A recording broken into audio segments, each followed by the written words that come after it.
మీ పెద్ద బాబు అనేది చెప్పు. ఇదోటి రా రా రా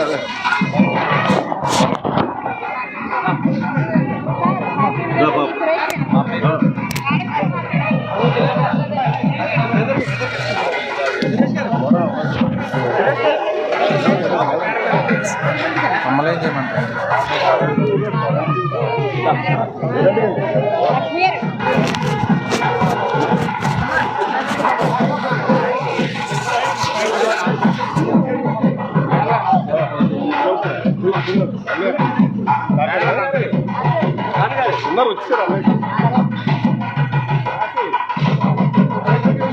ఎదురుకుండి అమ్మ వదిలి ఎదురుకుంటే ఏమండి ఏమండి ఒకసారి అట్లున్నా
సార్ అట్లే అండి ఒక నిమిషం ఆగండి.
పిల్లలు రాలే కాలేజీలో ఉన్నారు సార్ దిగారు సారీ కూర్చోబెట్టమ్మా అందరూ కూర్చోబెట్టారు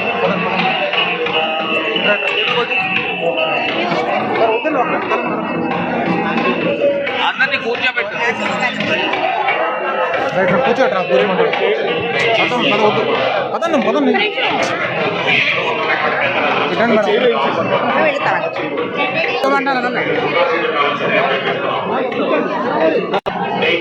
మీ సీట్లో కూర్చోవాలి, ఎవరు నిలబడవద్దు. బాబు అందరూ కూర్చోండమ్మా.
మనందరికీ ఒక సాంప్రదాయం ఏమిటంటే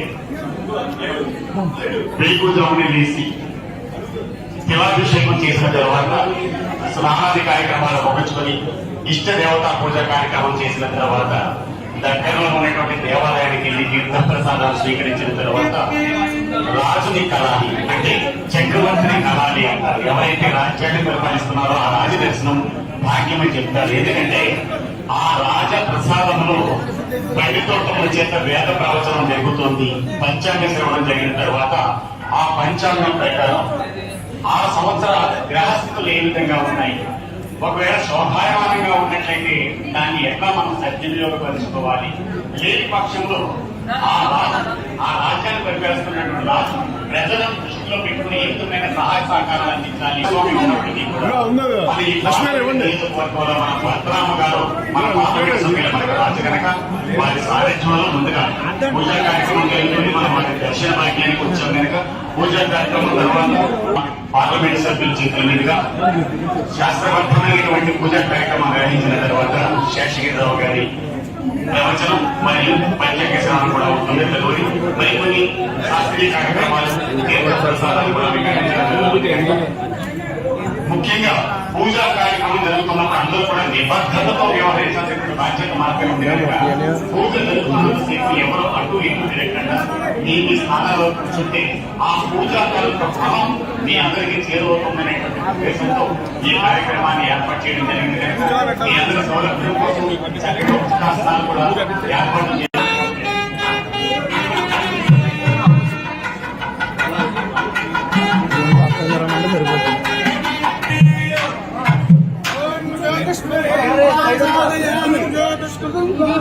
తెచ్చారండి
Namo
క్షేమ స్థైర్య ధైర్య వీర్య విజయ అభయ ఆయు ఆరోగ్య ఐశ్వర్య అభివృద్ధ్యర్థం ధర్మార్థ కామమోక్ష చతుర్విధ ఫల పురుషార్థ సిద్ధ్యర్థం ఇతోపి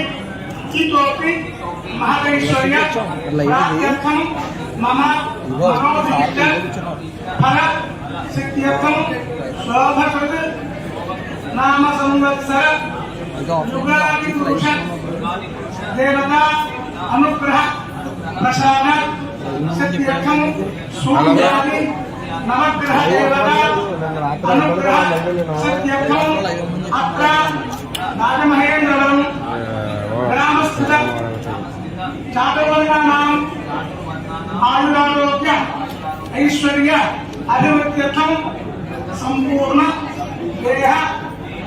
దేహ ఆరోగ్య సిద్ధ్యర్థం మనోభీష్ట ఫల ప్రసాద సిద్ధ్యర్థం అశ్విని ఆది రేవతి నక్షత్ర పర్యంతం అష్టావింశతి అంటే మొత్తం 28 నక్షత్రాలు ఉన్నాయి. ఇవాళ పంచాంగ శ్రవణంలో కూడా అభిజిత్ అనేటువంటి ఒక నక్షత్రాన్ని మనం ప్రస్థానం చేసుకోవడం పట్టణం జరుగుతూ ఈ శ్రవణం ధనిష్ట మధ్యలో ఉండేటువంటి అభిజిత్ నక్షత్రంలోనే వెంకటేశ్వర స్వామి జన్మించారు అని పెద్దలు చెప్తారు. అందుకే 28 నక్షత్రాలు అశ్విన్యాది రేవతి నక్షత్ర పర్యంతం అష్టావింశతి నక్షత్ర అధిదేవత ప్రత్యధిదేవత అనుగ్రహ సిద్ధ్యర్థం సూర్యగ్రహ చంద్రగ్రహ అంగారక గ్రహ బుధగ్రహ బృహస్పతి గ్రహ శుక్రగ్రహ శనీశ్వర గ్రహ రాహుగ్రహ కేతుగ్రహాది నవగ్రహ దేవత అనుగ్రహ సిద్ధ్యర్థం మేషాది ద్వాదశ రాశి స్థానస్థిత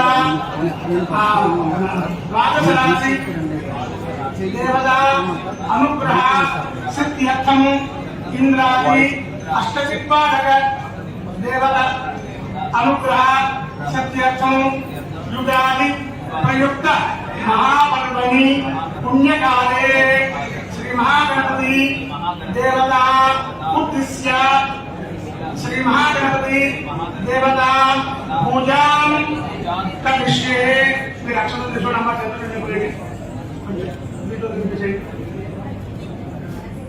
సతంగ కలశారాధనం కరిష్యే.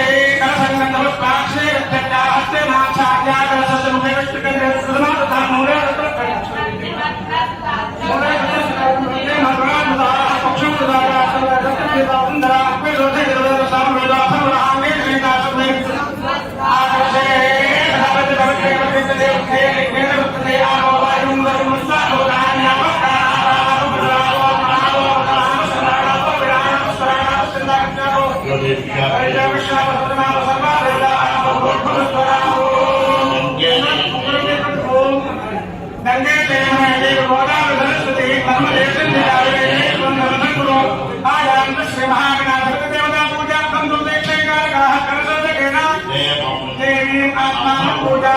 పూజా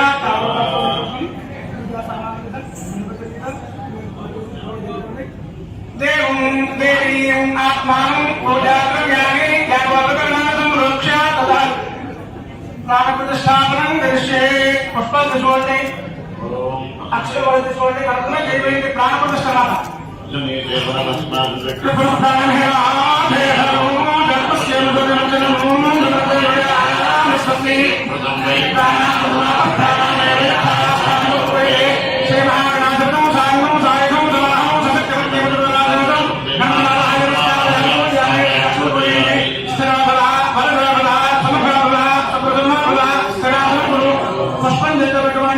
గణపతి ప్రార్థన చేయండి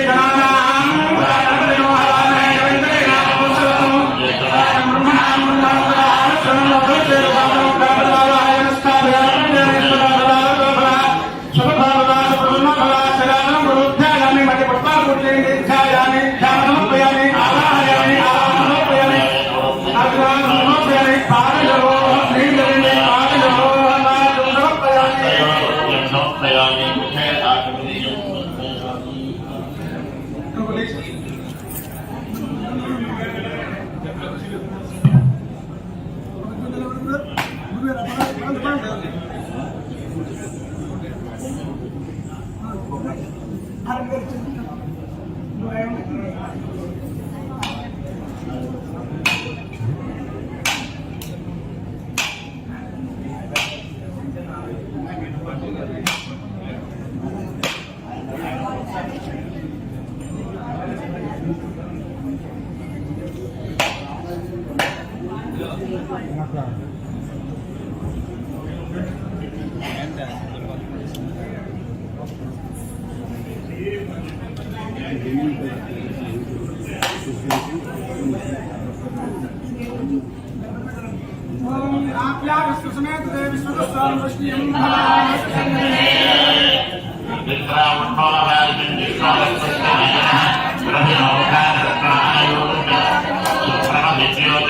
చెప్పండి. సుముఖ ఏకదంతశ్చ కపిలో గజకర్ణక లంబోదరశ్చ వికటో విఘ్నరాజో వినాయక ధూమకేతు గణాధ్యక్ష బాలచంద్రో గజానన వక్రతుండ సూత్రకర్ణో హేరంబ స్కందపూర్వజ షోడశ ఏతాని నామాని యః పఠేత్ శృణ్యాదపి విద్యారంభే వివాహే చ ప్రవేశే నిర్గమే తథా సంగ్రామే సర్వకార్యేషు విఘ్నస్తస్య న జాయతే వక్రతుండ మహాకాయ కోటిసూర్య సమప్రభ నిర్విఘ్నం కురు మే దేవ సర్వకార్యేషు సర్వదా శ్రీనారాయణాధిపతయే నమః. వేదోక్త సతున్నత జీవన పట్టుకోవడం సమర్పయామి. నేను కష్టం చదవబట్టుకోండి.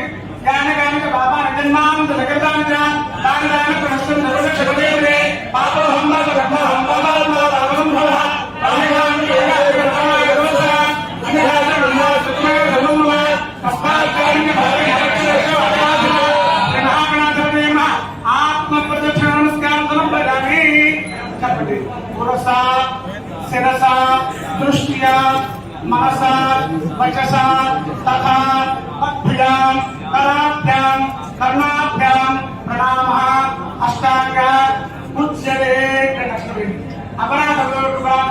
నమస్కారం పోయాలి. ఇప్పటిదాకా మనం పూర్తి చేసాం. మనకి గుర్తుకి చెమటలు అయితే పడుతుందో మనం ఎలా బాధపడతాము. స్వామి కూడా ఇప్పుడు దాకా అక్షరం పూర్తి చేశాం కాబట్టి ఆ అక్షతలకు ఉండేటువంటి గింజలు స్వామివారికి పుచ్చుకుంటారని చాలా తక్కువ పూజమని కారణం. రెండోది పుష్పాల మీద గ్రేట్ గా అప్పుడే స్వామి ఆలోచిస్తుంది. అందులో ఏంటంటే మనం బాగా బయట రావాలి. ఎక్కువ పోయినప్పుడు చెమట పెట్టేసి మనం ఎలా ఇబ్బంది పడుతున్నాము. అలాగే స్వామి గారికి దీన్ని మనం చేసేటువంటి ఈ మంత్రాన్ని కూడా ఉండాలి. ఆ స్వామికి లింగామని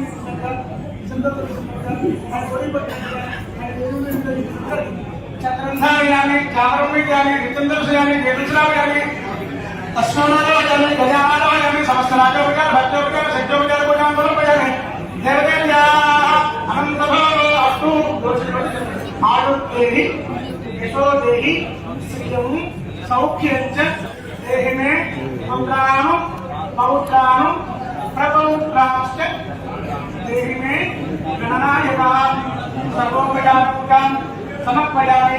లక్ష్మీదేవి భగవాన్ సంబంధించి యశస్ ప్రజల పూజా క్రియాలు జ్ఞాన మంగళదాయ సజ్జనం దేవం సర్వత్ర ఏం క్రియాహేం భక్తేం గణాద్వాల్ యత్పూజనం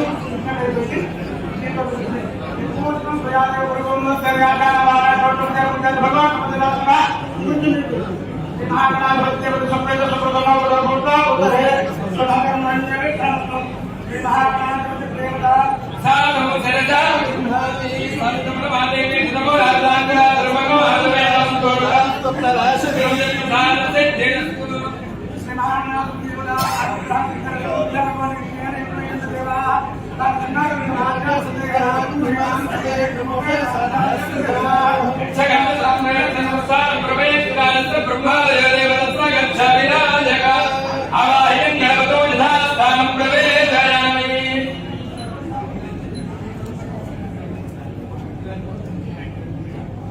ఓం నమో ప్రాణపతయే నమో గణపతయే గణపతయే నమస్తే సంబోధనే గురుగాయ ఖలాహే సుందర శ్రీవదమూర్తయే నమో నమః.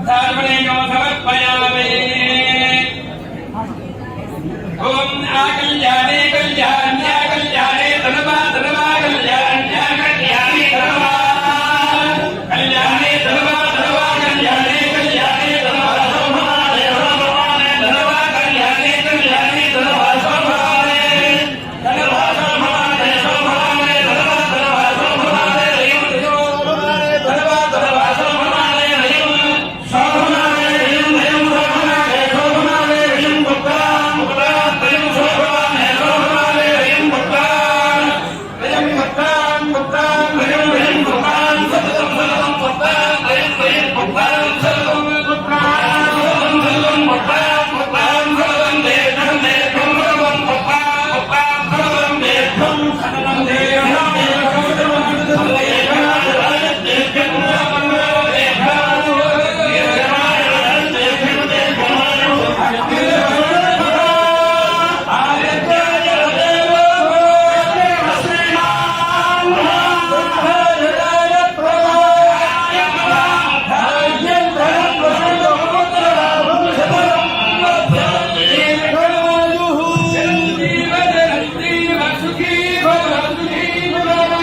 రిసీవింగ్ లో ఉండండి వాళ్ళందరూ వచ్చి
సార్ సార్ కొంచెం బ్యాక్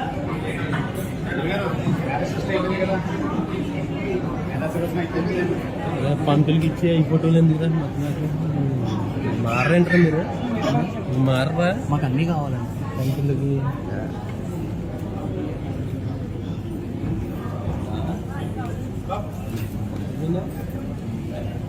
ఇప్పుడు స్టార్ట్ అటు పంచాంగం స్టార్ట్ చేయమంటారు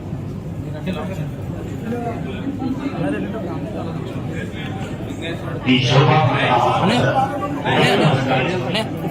మన పార్లమెంట్ సభ్యులు శ్రీ భరతరామ్ గారి ఆశీస్సులతో తోడుపాల చేతుల మీదుగా పవిత్రమైనటువంటి పూజా కార్యక్రమం షోడశోపచార పద్ధతిలో చక్కగా నిర్వహించారు. వారి తర్వాత అనేక మంది వేదాంత పండితులు వచ్చి ఈ లోకం సుభిష్టంగా ఉండాలి, అందులో రాజమహేంద్రరావు ఉండాలని భావంతో చక్కగా వేద ప్రవచనాన్ని అందించారు, వేదాశిస్సులు అందించారు. ఎందుకంటే ఉగాది రోజున మనకి తెలుసుకునే విధానం ఏదైతే ఉందో, అభేద స్నానం వచ్చిన తర్వాత పూజాది కార్యక్రమాలు వచ్చిన తర్వాత రాజదర్శనం చేసుకున్న తర్వాత ఎవరైతే పంచాంగ శ్రవణాన్ని ఆస్వాదించి పెద్దలు చెప్పిన విధానం ప్రకారం ఏ దానాలు చేస్తే ఏ పూజ కార్యక్రమాలు వరుతాయో అనేటువంటి విషయం మనం తెలుసుకుంటామో, వాటిని ఆధారంగా చేసుకుని ఎవరైతే మన మార్గాని పరశురామ గారి తండ్రి గారు శ్రీ మార్గాని నాగేశ్వరరావు గారు ఈ మధ్య కాలం అయితే అందరికీ వాటర్ బాటిల్స్ అందుబాటులో ఉన్నాయి, ఎక్కడ పడితే అక్కడ చలివేంద్రా దొరుకుతున్నాయేమో కానీ ఒక 20 సంవత్సరాల క్రితం రైల్వే స్టేషన్ దగ్గర ఎవరికో ఒక వ్యక్తి బయటకు వచ్చిన తర్వాత గోడలకు దాకా నడిచే దాకా ఎక్కడ మంచినీళ్ళని దొరికిన పరిస్థితుల్లో మార్గాని నాగేశ్వరరావు గారి కుటుంబం ప్రతి సంవత్సరం కూడా ఏ ఎంతకి ఎవరు ఇబ్బంది పడిపోకుండా మంచినీటి వసతి ఏర్పాటు చేసినటువంటి సామాజిక భావన ఉన్న కుటుంబం మన మార్గాని వారి కుటుంబం. వారి కుటుంబంలో జన్మించినటువంటి భద్రరావు గారు కూడా అదే భావన తీసుకుంటూ వారి తల్లిదండ్రుల యొక్క ప్రోత్సాహంతో ముందుకు సాగుతున్నారు. అదే మంచి ఆలోచన అనుకుంటాను. బహుశా ఈ రోజు ఇలాంటి కార్యక్రమం నిర్వహించాలని వారి తల్లిదండ్రుల యొక్క ఆశీస్సులతో కార్యక్రమం నిర్వహించినందుకు భద్రరావు గారికి వారి కుటుంబానికి మరొకసారి శుభాభినందనలు తెలియజేసుకుంటూ, మరి ఇలాంటి కార్యక్రమంలో పూజాది కార్యక్రమం తర్వాత ప్రవచన కార్యక్రమం ఉంది. దానికి తోడుగా ముందుగా పంచాంగ శ్రవణం కార్యక్రమం కూడా మనకి ఈ రోజున ఏర్పాటు చేయడం జరిగింది కనుక మరి ఇలాంటి కార్యక్రమానికి ప్రముఖ కార్యక్రమాన్ని నిర్వహించడం మన బాధ్యత కనుక మంచి కార్యక్రమం ఇప్పుడు పంచాంగ శ్రవణం ఈ రాసుల యొక్క ప్రభావం క్రమం ఏ విధంగా ఉందో తెలియజేయడానికి పూజకులు ఇక్కడ ఉన్నారు కనుక దయచేసి అందరూ మీ స్థానంలో సుఖాశీలో ఉంటే పంచాంగ శ్రవణాన్ని కార్యక్రమం ప్రారంభిస్తారు కనుక పూజకులు శ్రీ ఉత్తమూరి శేషగిరిరావు గారిని పంచాంగ శ్రవణ కార్యక్రమాన్ని నిర్వహించవలసింది అభ్యర్థిస్తున్నాం.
సార్ గట్టిగా చెప్పండి.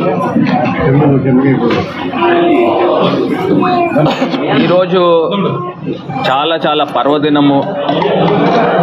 తెలుగు వారికే కాదు యావత్ ప్రపంచానికే ఎంతో శోభకరమైన రోజు. శుభకృత నామ సంవత్సర శుభాకాంక్షలు. ప్రపంచంలో ఉన్న తెలుగువారు అందరూ కూడా యుగాది అంటే యుగంకి ఆది అని అర్థము. ఈ రోజు నుంచే యుగం ప్రారంభమైందనేది ఎన్నో సంవత్సరాల నుంచి పురాణాలు చెప్తా ఉన్నాయి. మరి ఈ రోజు నుంచి పంచాంగ శ్రవణంతో మరి వేద పండితులు అందరూ కూడా ఈ యొక్క యుగాది రోజు నుంచి ఈ సంవత్సరం పొడుగున ఏ రకంగా ఉంటుంది అనేది అన్ని రాసుల వారి గురించి కూడా మరి ఈ రోజున వేద పఠనం చేస్తూ వారు యొక్క విశ్లేషణ ఉంటుంది. మరి ప్రజలందరూ కూడా సుఖ సంతోషాలతో ఉండాలి, అష్టైశ్వర్యాలతో ఉండాలి, ఆయురారోగ్యాలతో ఉండాలి అని మరి మనస్ఫూర్తిగా కోరుకుంటూ ఈ రోజున అందరం కూడా తెలుగువారు అందరూ కూడా ఉగాది పచ్చడి చేసుకుని ఆ ఉగాది పచ్చడిలో ఉన్న తీపి, పులుపు, వగరు, చేదు అన్ని మిశ్రమంతో మన జీవితం సాగాలి అని చెప్పి మరి అందరం కూడా దేవుణ్ణి ఆరాధిస్తూ ప్రార్థిస్తాము. మరి దేవుడు ప్రతి ఒక్కరిని కూడా, మానవాళిని అందరినీ కూడా సుఖ సంతోషాలతో ఉంచాలని మనస్ఫూర్తిగా ఆకాంక్షిస్తూ, ప్రత్యేకించి మన రాష్ట్రానికి రాజు కిందన మనం భావించే మన ప్రియతమ ముఖ్యమంత్రి జగన్మోహన్ రెడ్డి గారు, వారి యొక్క పరిపాలనలో రాష్ట్రం సుభిక్షంగా ఉండాలి, వర్షాలు సకాలంలో పడుతూ పాడి పంటలు అంతా కూడా రైతన్నలందరూ కూడా సుఖ సంతోషాలతో ఉండాలి. వారు ఉన్నప్పుడే రాష్ట్రం సుభిక్షంగా ఉంటుంది. మరి ఈ గడిచిన 4 సంవత్సరాల్లో కూడా మరి వర్షాలు అంతా కూడా సకాలంలో పడుతూ ప్రజలందరూ కూడా సుఖ సంతోషాలతో ఉన్నారు. మరి అదే రకంగా రాబోయే రోజుల్లో మరింత ముందుకు సాగాలి. దేవుడు ముఖ్యమంత్రి గారికి మరింత శక్తినిచ్చే రాష్ట్రాన్ని మరింత ప్రగతి పదంలో నడిపే విధంగా ఆశీర్వదించాలని మనస్ఫూర్తిగా కోరుకుంటూ, మరి ఈరోజు రాజమహేంద్రవరంలో మా దంపతుల చేత మరి వేద పండితులు ఆశీర్వచనంతో ముందుకు సాగుతున్నాము. అందరూ కూడా, ప్రజలందరూ కూడా సుఖంగా ఉండాలి. ప్రతి సంవత్సరం ఉగాది రోజు కానీ నూతన సంవత్సరంలో గడువుబడుతున్నప్పుడు ఒక లక్ష్యాన్ని నిర్ణయించుకుంటున్నారు. మీరు ఏ లక్ష్యాన్ని నిర్ణయించుకున్నారు ఈసారి? ఒకటే అండి, ఇప్పుడు రాజమండ్రిని నంబర్ 1 స్పాట్లో పెట్టాలా. 175 నియోజకవర్గాలు ఉన్నాయి. 175 నియోజకవర్గాల్లో రాజమహేంద్రవరం నంబర్ 1 స్పాట్లో ఉండాలి. అన్ని రంగాల్లో కూడా, అటు డెవలప్మెంట్ అయితే కానివ్వండి, ప్రజల యొక్క సాటిస్ఫాక్షన్ లెవెల్స్ అయితే కానివ్వండి, మునుపు రాజమండ్రి ఏ రకంగా ఉంది, ఇప్పుడు ఏ రకంగా ఉండబోతుంది రాబోయే సంవత్సర కాలంలో, అవన్నీ కూడా ప్రజలకి కళ్ళ కట్టినట్టు చూపిస్తూ ఉన్నాము. అదేవిధంగా రాజమహేంద్రవరమే కాకుండా మొత్తం పార్లమెంట్ అంతా కూడా, నియోజకవర్గం అంతా కూడా సుఖ సంతోషాలతో ప్రజలందరూ ఉండాలి. అదే రకంగా నిరంతరము శ్రమిస్తూ ఉన్నాము. ప్రజలకు అందుబాటులో ఉంటూ ముందుకు సాగుతూ ఉన్నాము. మరి రాష్ట్రంలో ముఖ్యమంత్రి గారు ఏ రకంగా అయితే ప్రజలందరికీ కూడా పరిపాలన అందిస్తూ ఉన్నారో, అదే రకంగా రాజమహేంద్రవరం పార్లమెంట్కి సంబంధించి పూర్తి స్థాయిలో ప్రజలందరికీ కూడా అందుబాటులో ఉంటూ ప్రజల యొక్క సుఖ సంతోషాలే మా సుఖ సంతోషాల కింద భావిస్తాం. సార్, చంద్రబాబు గారు ఉగాది 3 రోజుల ముందే వచ్చేసింది ఎమ్మెల్సీ. అది 3 రోజులు ఏంటండి, 30 సంవత్సరాల ముందరే వచ్చి ఉంటుంది నాకు తెలిసి. ఎందుకంటే ఎన్టీ రామారావు గారికి వెన్నుపోటు పొడిచారు కదా, ఆయనకు అప్పుడే వచ్చేసి ఉంటుంది. మరి వెన్నుపోటు నాయకుడు ఎవరు రాష్ట్రంలో అని అంటే ఆయన చరిత్రలో నిలిచిపోతాడు. మరి అలాంటి గురించి మనం మాట్లాడటం కూడా ఈ రోజున వేస్ట్ అన్నట్టు. ఒకటండి, నేను ఒకటే అంశం చెప్తాను. ఏదైతే మన ముఖ్యమంత్రి గారు కూడా అసెంబ్లీ సాక్షిగా క్లియర్గా తేటతెల్లం చేశారు. ఇప్పుడు ఒక స్కామ్ చేయొచ్చు అని అంటే ఏ రకంగా నేర్పరితనంతో చేయొచ్చు అనేది చంద్రబాబు నాయుడు చూపించాడు. అక్కడ సిమెంట్స్ కంపెనీ అనేవాళ్ళు ₹1 కూడా పెట్టుబడి పెట్టకుండా దాన్ని 90% 10% రేషియో కింద ఏదో రాష్ట్ర ప్రభుత్వం, అప్పుడున్న రాష్ట్ర ప్రభుత్వం చంద్రబాబు నాయుడు గారి హయాంలో 3,000 కోట్లు వాళ్ళు పెడితే మనం 300 కోట్లు పెట్టాలి. వాళ్ళు ₹1 తీసుకొచ్చి పెట్టుబడి పెట్టలేదు, కానీ ఈ 300 కోట్ల రూపాయలు స్కిల్ డెవలప్మెంట్ అని చెప్పి స్వాహా చేసి వాళ్ళ పొట్టల నిండా భుజించారు. దానికి ఏదైతే ఏ రకంగా అయితే ఇన్వెస్ట్మెంట్స్ స్టేట్ గవర్నమెంట్ డబ్బు అంటే వీళ్ళ జేబుల్లోంచి ఏమైనా తీసుకొచ్చి ఇస్తున్నారండి. రాష్ట్ర ప్రభుత్వం ప్రజలు కట్టిన ట్యాక్స్ డబ్బుల్ని ఏ రకంగా దారి మళ్లించి వీళ్ళ జేబుల్లోకి పెట్టుకుంటున్నారు అనేది ప్రజలు ఒకసారి గమనించాలి. దాన్నే అసెంబ్లీ వేదికగా చర్చకు తీసుకురావడం జరిగింది. ఏ రకంగా వీళ్ళు రూపాయలను మళ్లించారు. ఆయన కన్నబాబు అన్న కూడా క్లియర్గా చెప్పాడు. సీమెన్స్ అంటే సి అంటే చంద్రబాబు, మెన్ అంటే చంద్రబాబు మెన్. వాళ్ళు మొత్తం అవన్నీ కూడా వాళ్ళ జేబుల్లోకి వేసుకున్నారు అనేది దానికి క్లియర్గా అర్థమవుతుంది. ఖచ్చితంగా ఈ సిమెంట్స్ కంపెనీల్లో ఎవరైతే దోషులు ఉన్నారో పైదాకా, కింద నుంచి పైదాకా, కింద స్థాయి వాళ్ళని పట్టుకుంటే తీగ లాగితే డొంక కదులుతుంది అన్న విధంగా ఎవరైతే యోగాలం చేస్తున్న ఆ మహానుభావుడు ఉన్నాడో ఆ మహానుభావుడు కూడా త్వరలో బయటకు వస్తాడు. సార్, 30% ఆధార్ పాన్ లింకింగ్ అనేది చెప్పి మీరు ఫస్ట్ ఒకసారి వచ్చి ఆ వీడియో తీసుకోండి. ఒకసారి వెహికల్ ఇచ్చారు ఒక ఆయనకి, వృద్ధుడికి.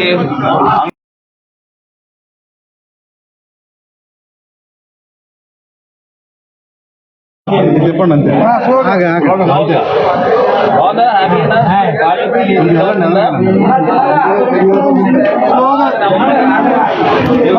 వెనక్కి పెడితే వెనక్కి వెళ్తుంది. అది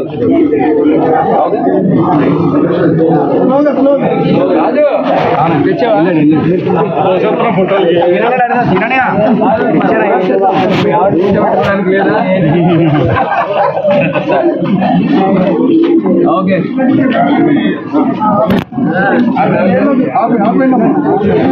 కమలా గారు రండి రండి రండి. ఏంటి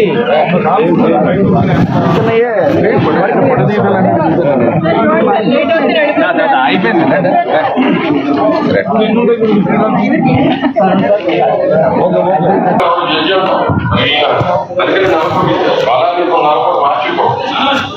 తర్వాత అజ్ఞానుడు గురుడు వచ్చాడు.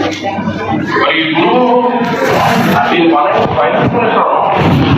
అలాగే దాని ఇప్పటికీ పరిశ్రమలో కనెక్షన్స్ బాగా పెంచే అవకాశం ఉంటుంది. పరిశ్రమ ఇన్వెస్ట్ చేసే అవకాశం ఉంటుంది గురుని యొక్క ఇంపాక్ట్ వల్ల. అలాగే దిగుబడి చాలా బాగా పెరుగుతుంది అని తెలుస్తుంది. సరే, గోల్డ్ సిల్వర్ ధరలు చాలా పైకి పెడతాయని తెలుస్తుంది. విచిత్రమైన చిన్నప్పటి నుంచి చూసిన పైకట్టం తెలుసు కిందకి రావడం ఈ గోల్డ్ కూడా అదే నడుస్తుంది. ఇంకా అలాగే ఉంటుంది. అది మనకి మంచిదే, ప్రభుత్వానికి. తర్వాత టర్నింగ్ పాయింట్స్ క్యాటరింగ్ ఎలాగో పెరిగిపోతూనే పెరుగుతాయి.